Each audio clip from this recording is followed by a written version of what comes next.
Laura, não, então, você tem essa expectativa de que não seja tão grande essa manifestação, né?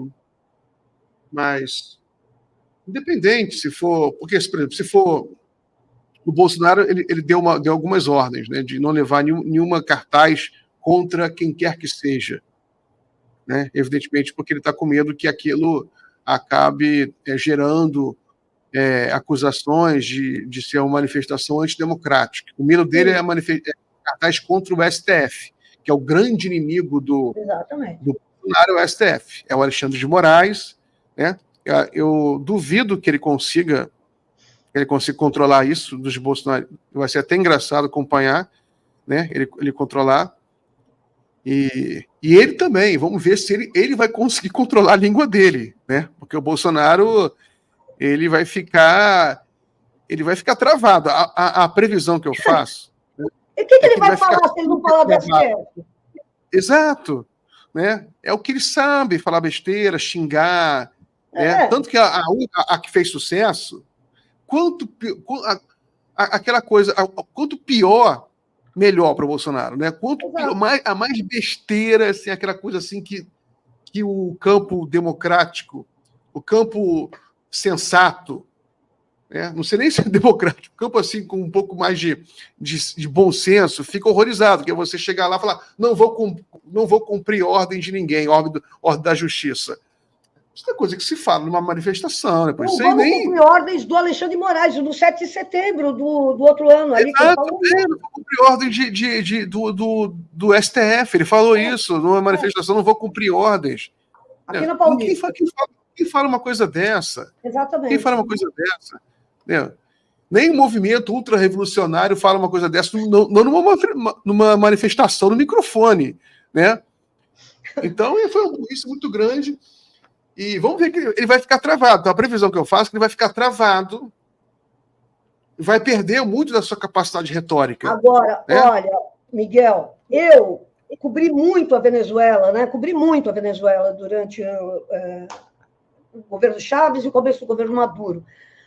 Nós não podemos, por outro lado, mesmo sabendo que eles estão acuados, que eles vão tentar dar uma resposta ainda que seja fraca, mas pelo menos uma resposta, eles vão, enfim, e que eles estão acuados mesmo, né? Agora o Pazuello, enfim, começa a aparecer mais um monte de personagens que não tinha aparecido, mas nós temos que tomar muito cuidado, porque não é descartado que eles armem uma provocação, entendeu? Não é descartado. Você lembra daquele falso atentado que fizeram contra a direita lá na Venezuela para acusar os chavistas? Você lembra disso? Que foi o início da tentativa de golpe contra os Chaves e tal. Foi um falso atentado que a própria direita montou contra ela para culpar os chavistas. E depois foi revelado publicamente que era uma grande mentira, até com um documentário canadense, que vale muito assistir, que se chama A Revolução Não Será Televisionada. Está disponível na internet. Mas eu, portanto, apesar de saber que eles estão nessa situação difícil, todos eles devem estar com pavor da prisão, eu não descarto que eles armem uma provocação, entendeu? É da natureza desses caras. Vamos lembrar que o Bolsonaro, ele mesmo na juventude, planejou um golpe contra um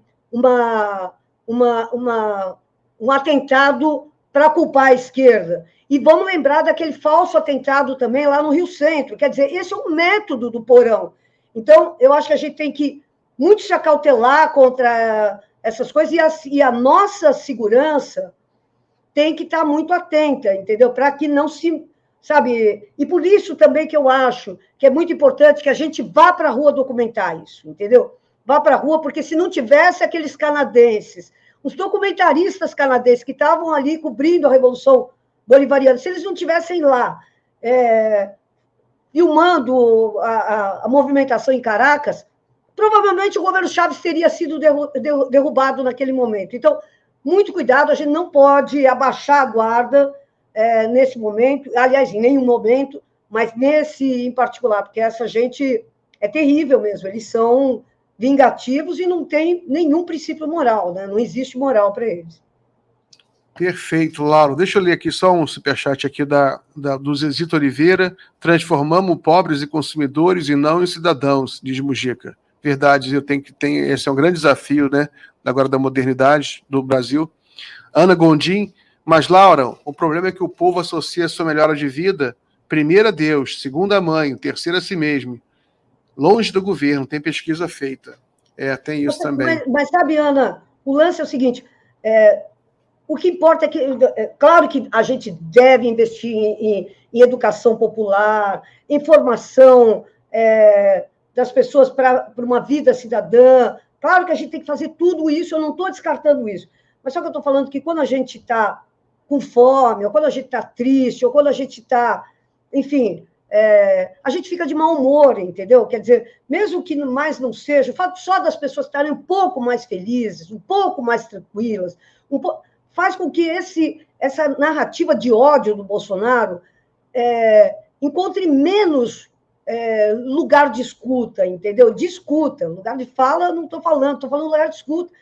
As pessoas ficam menos predispostas a engolir um discurso de ódio quando elas estão vivendo mais felizes. Então, eu acho que você tem razão, a educação cidadã precisa ser intensificada, a comunicação cidadã precisa ser mais bem feita, mas eu acho que quando a gente está muito infeliz por causa da fome, por causa da carência generalizada, por causa da insegurança, por causa disso tudo, a gente fica muito mais receptivo ao discurso de ódio. E essa é o caldo de cultura de todos os governos fascistas.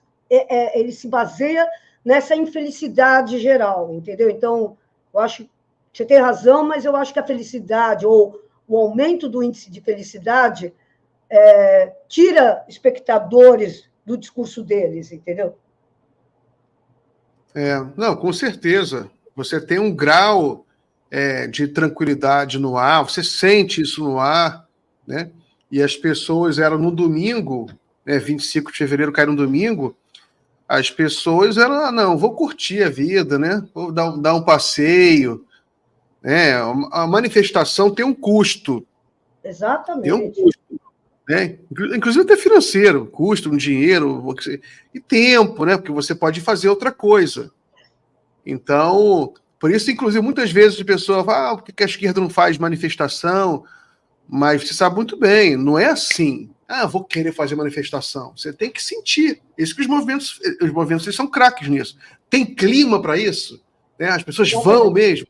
Não adianta você achar, não, tem que fazer e acontecer, aí ninguém vai. É porque você não farejou o momento, a atmosfera. É uma coisa assim, e tem um fator imponderável no ar que você tem que ter. É pura sensibilidade, né? Exatamente. Tem que ver se realmente tem clima para pessoas irem para as ruas. Se tem um clima, as pessoas vão. Não importa, faça chuva, faça sol, as pessoas vão para as ruas. Mas tem que haver essa vontade e você tem que sentir.